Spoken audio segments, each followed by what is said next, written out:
عالمي عالمي عالمي إلهي إلهي إلهي طب النبوي طب النبوي.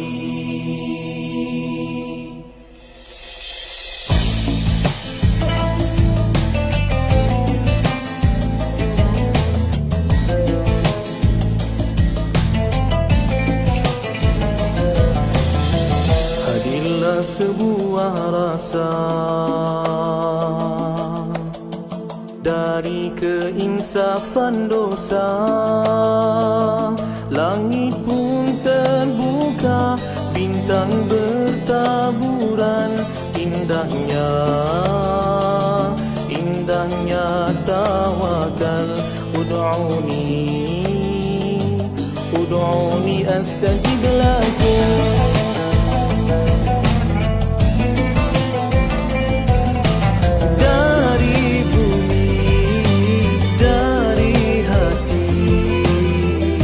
Penawar al-wahidah halalan tayyiban. Ya Syafi, Ya Syafi, Ya Syafi, Anta Syafi. Ya Syafi, Ya Syafi, Ya Syafi, Anta Syafi. Ya Ilahi, Ya Ilahi.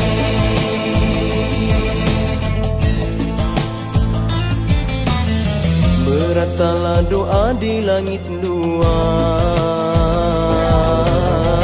teguh harapan hati yang ikhlas, disinari cahaya Rabbani, syifa'ulin nasi. Anta Syafi, Ya Ilahi, Anta Syafi, halalan tayyiban.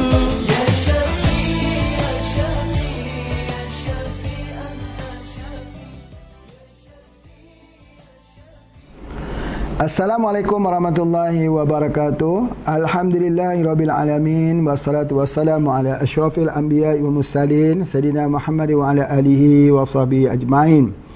Alhamdulillah, apa khabar bapa, ibu, tuan, puan sekalian yang mengikuti program Pak Haji pada hari ini. Masya-Allah ya, sudah lama kita sama-sama mempelajari ni. Pak Haji pun mengungkapkan semula hasil pengalaman sebagai review semula, kajian semula, revisi semula daripada pengetahuan kita yang ada. Alhamdulillah. Hari ini Pak Haji nak cakap pasal gigi. Gigi ni Masya-Allah ya.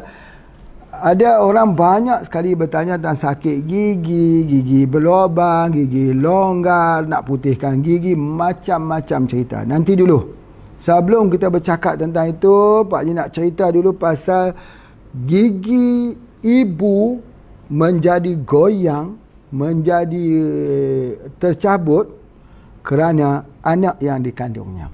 Masya-Allah. Bagaimana situasi ini boleh berlaku ya? Setiap kali ibu hamil, ibu sakit gigi. Setiap kali ibu hamil, ibu goyang giginya. Setiap kali ibu hamil, gugur gigi ibu. Kasih ibu sepanjang masa. Baik, sebabnya ketika ibu hamil, jika kandungan kalsium kurang, maka untuk anak yang sedang dikandungnya itu memerlukan kalsium, maka kalsium itu diambil daripada gigi ibu, diambil daripada tulang ibu. Maka sakitlah si ibu, maka lemahlah si ibu kerana nak membesarkan anak di dalam kandungannya. Masya Allah, Masya Allah. Doalah untuk ibu kita. Sentiasalah bersyukur dengan pengorbanan yang dilakukan oleh ibu kepada kita. Ya, jadi oleh sebab itu maka ketika ibu hamil harus mencukupi nutrisi, terutamanya kalsium. Ya betul, kalsium oksalat memerlukan, bukan kalsium oksalat. Ya, iaitu memerlukan kalsium. Kalsium, di mana kalsium itu sangat penting. Ya, asid folit sangat penting pada ibu. Kalsium itu kalau tak cukup, akibatnya apa? Akibatnya itulah gigi ibu jadi taruhannya. Ya, tulang ibu jadi taruhannya. Jadi oleh sebab itu, maka kesimpulan awal yang Pak Haji lakukan di sini, orang yang hamil mesti mengambil kapsul moringa. Moringa itu apa? Daun kelor. Kapsul moringa yang mempunyai kalsium jauh lebih banyak, lebih tinggi daripada susu. Yang pertama, daun moringa. Yang kedua, spirulina. Yang ketiga, susu. Jadi oleh sebab itu, maka nutrisi yang perlu diambil ketika seorang ibu itu hamil ialah kapsul moringa. Itu penting. Jadi kapsul moringa ini penting untuk supply kalsium untuk anak yang sedang besar, untuk ibu mengelakkan dari gugurnya gigi dan sakitnya tulang. Tulang, kalau kita gunakan dia jadi makin lagi kuat. Misalnya ya, orang yang tidur, yang tak gunakan tenaga, makin hari tulangnya makin lemah. Density tulangnya itu menjadi semakin kurang. Tapi bila dia yang terlibat mengangkat benda-benda yang berat, tulangnya itu menjadi semakin kuat. Sama dengan otot. Bila otot tak digunakan, dia jadi lemah. Tapi kalau otot digunakan, dia menjadi kuat. Sebab itu riyadhah itu penting. Baik. Apa yang Pak Nyak sebutkan di sini bahawa kalsium itu sumbernya daripada moringa itu menghilangkan masalah tulang bunyi krep. Krep. Itu. Bergerak bunyi. Itu kita kena gunakan moringa. Jadi anak yang dikandung oleh ibu itu memerlukan kalsium. Dan boleh jadi sakit gigi atau lemah tulang kalau kekurangan kalsium. Itu yang pertama yang Pak Haji nak sampaikan. Yang kedua, sepanjang hamil itu, pastikan dia mengamalkan moringa. Atau kalau dalam kajian yang terakhir mendapati bahawa madu lebah tualang juga untuk tulang. Masya Allah, sebenarnya madu lebah tualang itu memang lebih dahulu kita berikan keutamaan. Madu lebah. Ibu yang hamil itu boleh tak ambil madu lebah? Boleh. Bukankah akan menyebabkan keguguran? Tak gugur minum madu lebah. Tak gugur. Tak hamil minum madu lebah boleh jadi hamil. Gugurkah kalau minum madu lebah? Tak gugur. Siapa kata gugur? Madu ini Allah Ta'ala buat sesuai dengan tubuh badan manusia. Semua kondisi. Walaupun Ibn Sina mengatakan madu itu boleh diambil terbaik pada musim dingin, bekam itu pada musim panas, tetapi Ibn Qayyim Al-Jawziyah mengatakan bahawa yang dikatakan sunnah itu pada musim apapun sesuai untuknya. Sebab dia itu. Sebab bagi anak-anak yang sedang membesar dalam kandungan ibu, perlu kepada kalsium. Kalsium daripada sumber apa? Madu. Kalsium daripada apa? Susu. Kalsium daripada moringa. Kalsium daripada apa? Spirulina. Jadi itu adalah di antaranya. Jadi oleh sebab itu, maka pembentukan kalsium ini sangat-sangat penting dalam awal-awal kejadian manusia. Sebab itu mineral kalsium ini satu mineral yang wujud di dalam bumi. Yang wujud di dalam bumi dan diambil, diserap oleh tumbuh-tumbuhan. Lalu berada pada semua bahagian tumbuh-tumbuhan. Diambil oleh manusia, dicerna dan diserap daripada tumbuh-tumbuhan. Itu di antaranya. Ya, tentang daripada sumber kalsium ini. Baik. Gigi ini juga membayangkan kekuatan. Mari Pak Haji bagi satu contoh. Ketika seorang itu nak membeli seekor kuda. Dia nak beli seekor kuda. Bagaimana dia nak menentu kuda itu sihat atau tidak? Maka dilihat pada gigi kuda tersebut. Kalau gigi kuda itu sempurna, berartinya dia kuat. Kuat berlari. Tetapi kalau gigi kuda mengalami kerosakan, berartinya dia tidak kuat untuk berlari. Gigi dihubungkan dengan jantung. Kalau siapa yang pernah ada kuda, pernah mentanak kuda, sudah tahu, mengetahui. Kuda harus dibawa berlari pada setiap hari. Kalau dia tak bawa berlari, dia boleh mati. Sebab jantungnya tidak kuat nanti. Jadi itu adalah di antaranya. Jadi oleh sebab itu, kekuatan jantung kuda yang berlari kencang itu, wal'adiyati dhabha, demi kuda yang berlari dengan terenggah-enggah itu, kekuatannya dilihat pada giginya. Masya Allah. Lihat pada giginya. Kalau giginya penuh, kuda kuat. Kalau giginya rosak, jantungnya juga mempunyai masalah. Begitu juga manusia. Kita boleh tengok kesihatan jantungnya itu, tengok pada giginya. Gigi garhamnya. Rosak tak gigi garhamnya? Kalau gigi garham itu rosak, berartinya jantung juga lemah. Sebab apa? Sebab gigi itu juga terlarut, pecah, berkecai, hancur. Kerana keasaman yang ada dalam tubuh badan manusia. Bila tubuh badan itu menjadi asam, maka dia mempercepatkan lagi berlakunya osteosklerosis, ketersumbatan di saluran jantung. Itu di antaranya. Masya Allah, bila dia berlaku ketersumbatan di saluran jantung, lihat gigi kita. Keras tak gigi kita? Keras. Begitulah berlakunya pelak yang di jantung juga keras, tak mampu untuk ditolak keluar, melainkan perlu membuat operation bypass. Atau gunakan balun. Atau orang gunakan selang. Sebab apa? Sebab itu adalah keadaannya. Dia binding, ikatan yang sangat kuat. Jadi kalau dalam pengobatan kita, bagaimana nak memecahkan ikatan binding yang kuat itu, kita pecah dengan satu herba kita panggil jantung hati. Jantung hati hanya kita pecahkan dengan 10 kapsul saja. Minimal 3 kapsul saja. Bila kita ambil sini, dia akan berkeringat. Sama seperti orang kena serangan jantung. Macam mana kita nak tahu kata kita ada serangan jantung? Dia berkeringat dingin. Yang pertama. Yang kedua, keringatnya itu dia menjadi seperti berlengketan. Ini seperti ada gula.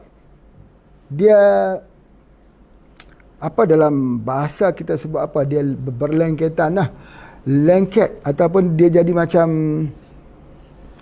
susah Pak Haji nak sebutkan. Tapi faham ya, kalau ada air gula macam mana? Kita pegang tu dia jadi melekat. Melekit. Dia jadi macam tu. Itu petanda kata ada masalah di jantung. Kita pegang ni melekit lah. Sebab apa? Keringat kita melekit. Ada persoalan di jantung. Macam mana nak hilangkan keringat yang melekit itu? Ini. Cukup 3 kapsul dengan izin Allah.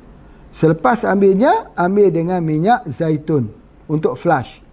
Kita ambil 1 kapsul, dia akan keluar keringat semula. Panas badan kita, ambil minyak zaitun, 2 senduk, 2 sudu besar, minum. Dia flush, dia keluar habis. Pernafasan dah jadi lapang, terbuka. Bahasa Indonesia panggil plong. Itulah di antaranya caranya. Baik, apa yang Pak Haji nak sampaikan di sini ialah tentang kalsium. Bagaimana seekor kuda boleh berlari kencang, jantungnya elok kerana gigi dia elok. Sebab itu Pak Haji sebutkan pasta gigi itu ada connection dengan jantung. Maka kita boleh faham bahawa pasta gigi itu ada bakteria-bakteria yang menyerang di gigi yang boleh menyerang di jantung. Jadi kita hapuskan bakteria yang menyerang di gigi tersebut supaya dia tidak menyerang di bahagian jantung. Itu yang pertama sekali. Yang kedua, terdapat situ bunga cengkeh. Kalau guna pasta gigi Pak Haji, di Indonesia ada bunga cengkeh. Bunga cengkeh itu adalah salah satu daripada bahan pencair darah, antikoagulatan darah. Sebab itu orang tua-tua dahulu, dia sihat, umur 70 masih sihat, mukanya wah macam tu lagi. Sebab apa? Satu hari dia ambil 7 kuntum bunga cengkeh makan. Bila dia mengamalkan makan bunga cengkeh pada setiap hari, darahnya itu dia tak akan berlengketan dan dia tak akan jadi pembekuan. Dia sihat. Hilang sakit pinggang. Pasal apa? Sebab darahnya itu lancar. Jadi oleh sebab itu, bunga cengkeh ini boleh dimasukkan ke dalam madu lebah dan diminum untuk rawatan jantung. Jadi oleh sebab itu, kalau kita ambil bunga cengkeh, kita komorkan dengan air bunga cengkeh juga menghilangkan sakit gigi. Sakit gigi. Kita rebus bunga cengkeh itu sampai mendidih, ambil itu dikomorkan. Komorkan menggunakan air bunga cengkeh tadi, hilangkan sakit gigi. Masya Allah. Kalau boleh masuk garam sedikit, insya Allah itu lebih baik. Tetapi yang Pak Haji nak sampaikan ini, bahawa bunga cengkeh ini boleh digunakan untuk rawatan jantung dan rawatan gigi. Daripada penyakit gigi boleh menyebabkan berlakunya sakit jantung. Masya Allah, hebat. Satu keajaiban yang Allah Ta'ala ciptakan kepada bunga cengkeh untuk gigi dan untuk jantung. Baik, kemudian apa yang Pak Haji nak sebutkan dekat sini, bahawa jika kita lihat kuda, kuda itu kuat dengan kita lihat dia punya gigi. Begitu juga kalau gigi kita pecah. Gigi kita tengok, kalau pecah geraham di bawah, geraham bawah kiri dan juga sebelah kanan, berartinya jantung kita juga turut lemah. Ya, jantung kita turut lemah. Jadi jantung itu, kalau orang belajar diagnosis, nak tengok jantung orang, tengok pada gigi gerahamnya. Soalan yang pertama ditanya kepada orang yang datang sakit itu, gigi gerahamnya elok atau tidak? Kalau dia katakan sudah tidak elok, sudah berapa lama tak eloknya itu? Sudah pecah 10 tahun yang lepas. Berartinya dia sudah ada ketersumbatan. Ya? Kalau pecahnya itu satu, gigi gerahamnya saja sebelah kiri misalnya, sebelah kiri berartinya dia telah tersumbat satu saluran. Kalau pecah dua, ketersumbatan dua saluran.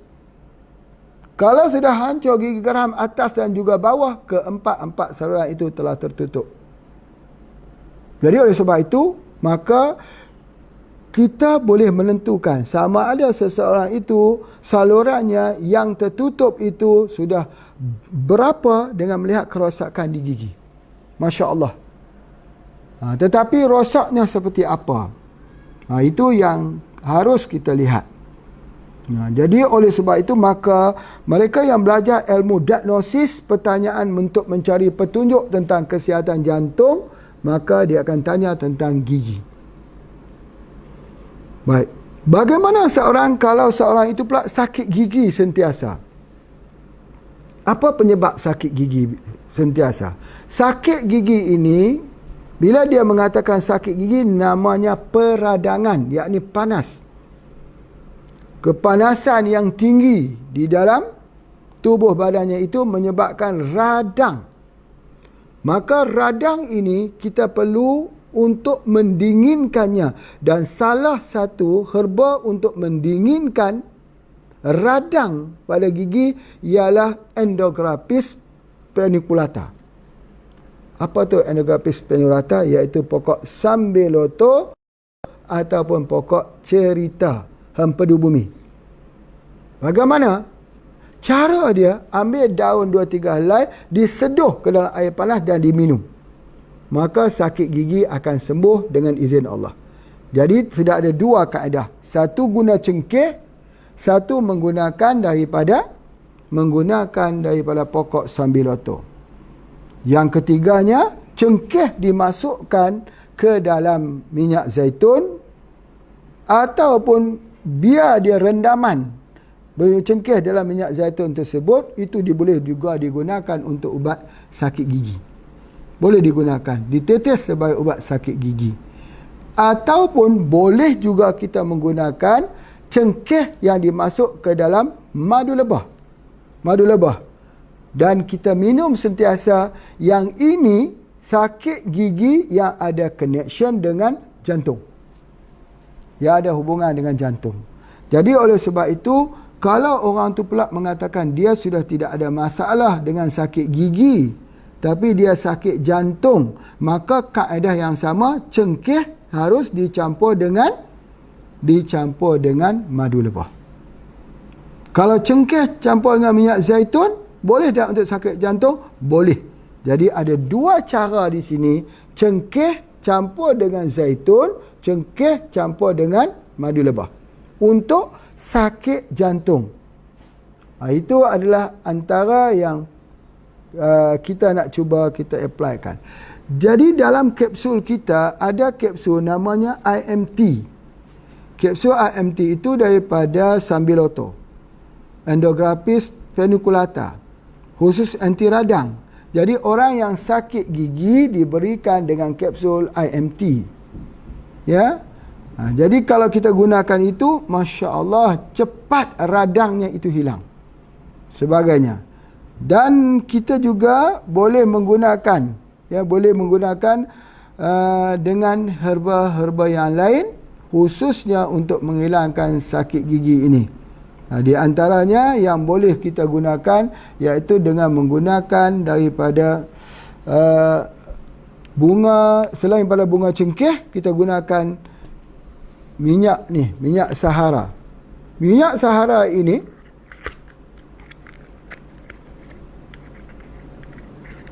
minyak Sahara ini dicampur dengan cengkeh juga. Ambil cengkeh, tumbuk-tumbuk hancur, gaulkan dengan minyak Sahara dan cengkeh tersebut, dihidu baunya. Gitu. Dihidu baunya. Hilang sakit gigi. Dengan cara menghidu saja. Begitu juga untuk hilangkan sakit kepala kerana kekurangan oksigen, hipoksia. Kita gunakan ini daripada minyak Sahara. Minyak Sahara ini. Jadi minyak Sahara ini digunakan khususnya untuk begitu. Cuma minyak Sahara tak boleh digunakan kepada wanita hamil. Itu yang sangat penting. Selalunya orang buat minyak Sahara ni diletakkan di kepala saja. Macam tu selalunya. Disapu begitu.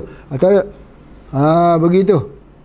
Jadi begitu, tapi sebaik-baiknya kita ambil daripada cengkeh. Dulu kalau masih ingat, Pak Haji terangkan dulu bagaimana cengkeh yang dicucuk-cucukkan di buah limau purut. Limau perut itu, kita cucuk-cucukkan cengkeh, buat lubang-lubang, masukkan cengkeh, kemudian kita hidu.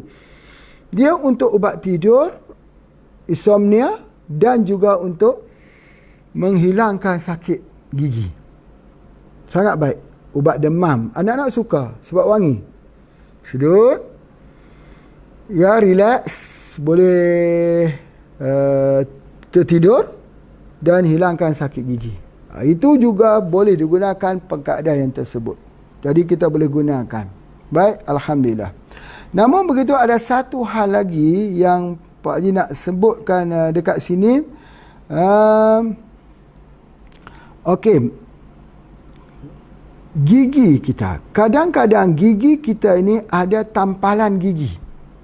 Tampalan gigi itu ada tampalan yang berwarna hitam. Itu disebut sebagai amalgam. Amalgam ini, tampalan berwarna hitam ini, dia ada merkuri.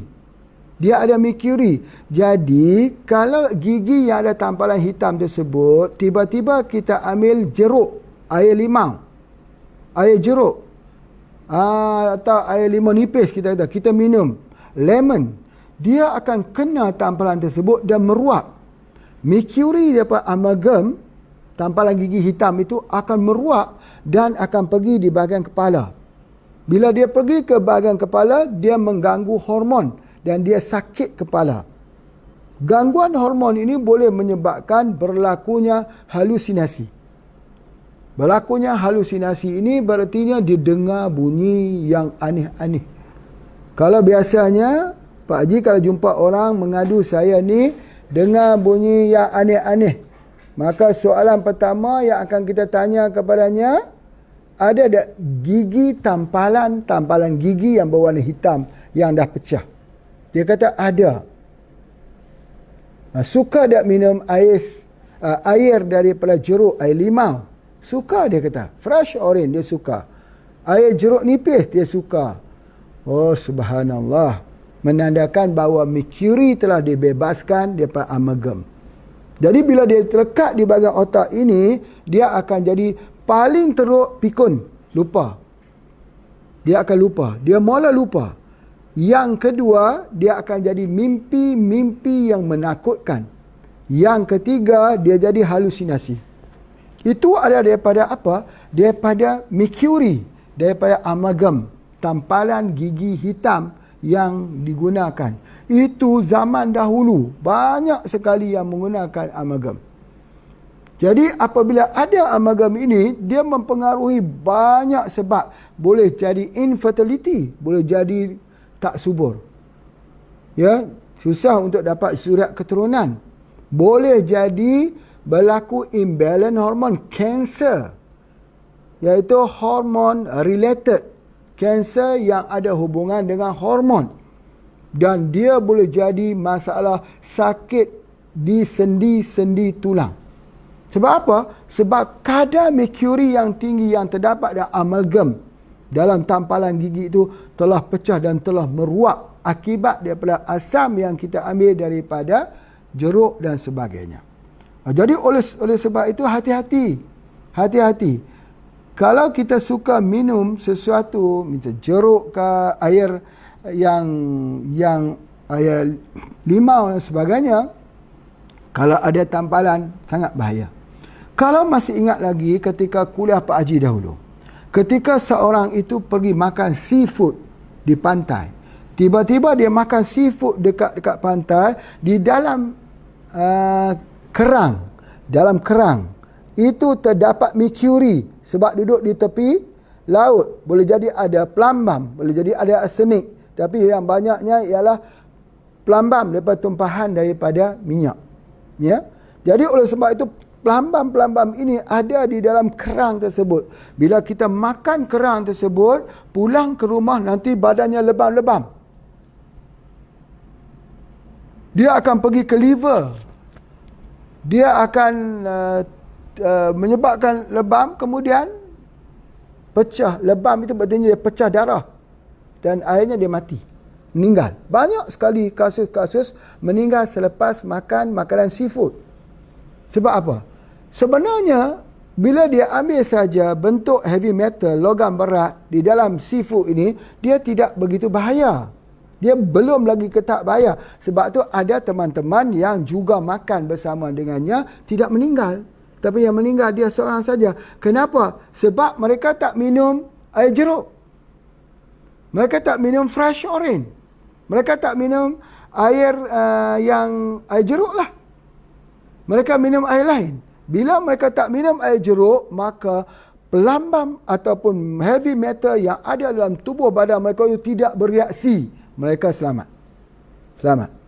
Jadi oleh sebab itu, keracunan daripada heavy metal boleh berlaku bila diambil minum bersama dengan air jeruk. Ini telah pun Pak Haji terangkan dulu. Jadi apa yang Pak Haji nak sebutkan dekat sini, bahawa bila kita berhadapan dengan keadaan begitu, apa yang mesti kita lakukan? Maka kita perlu mengambil antiret dengan cepat.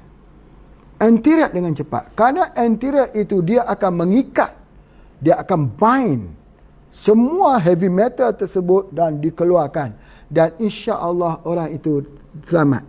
Selalunya orang kata santet, kena santet di tepi pantai, kena santet di kedai makan. Sebenarnya tidak ada santet di situ. Yang ada hanyalah makanan yang mengandungi racun. Daripada racun, heavy metal yang ada. Jadi kalau kita kebiasaan minum air jeruk, maka dia menambahkan, dia menjadi muntah sampai keluar darah dan sebagainya. Jadi kaedah untuk menghentikan muntah keluar darah itu dengan cepatnya, kita ambil dia daripada antiraks. Jadi antiraks itu bawa ke mana saja kita pergi. Kemana saja kita pergi, bawa antiraks tersebut, kerana keracunan tak dapat kita jangkakan di mana kita akan berjumpa. Jadi itu adalah antaranya. Jadi apa yang Pak nak sebut dekat sini, begitu juga ketika orang tu sakit gigi, kadar asam dalam tubuh badannya terlalu tinggi. Kita tahu bahawa bila kadar asam itu terlalu tinggi, maka virus, bakteria dan semua patogen-patogen boleh bekerja untuk menyebabkan kesakitan pada tubuh badan. Sakit badan, lenguh badan, ngilu badan. Ngilu, sakit, lenguh, itu kesemua adalah asam yang terlalu tinggi. Macam mana cara nak hilangkan asam dalam tubuh badan kita ini? Yang paling cepat ialah antiraks. Boleh tak saya ambil antiraks pada setiap hari, setiap malam? Boleh. Terutamanya pada waktu malam. Gigi yang sakit sebab apa? Asam. Bagaimana nak hilangkan sakit gigi? Kita tak hilangkan sakit gigi, kita hilangkan asam. Bila asam itu dapat dikurangkan, asid itu dapat dikurangkan, dengan otomatis gigi hilang sakit. Tolak asid keluar pada badan, penyakit sembuh dengan izin Allah. Jadi itu adalah di antaranya metodologi, cara bagaimana cara kita menghilangkan asid asam yang lebih dalam tubuh badan yang menyebabkan sakit gigi, sakit tulang, sakit sendi, sakit seluruh tubuh badan kita. Kerana keasidan, keasaman yang tinggi. Disebut sebagai asidosis. Asidosis. Apa simptom-simptom yang ada pada asidosis ini? Yang pertama, antara simptomnya ialah dia akan berlaku sama ada dia boleh jadi diarrhea, dia boleh jadi mencret, atau dia boleh jadi sembelit. Kerana dia sembelit yang begitu teruk menyebabkan dia jadi diarrhea. Tapi diarrhea itu bukan kesembuhan, tapi menandakan sembelit yang kronis. Baik, Pak Haji berhentikan dulu untuk bagi ruangan kepada iklan. Silakan.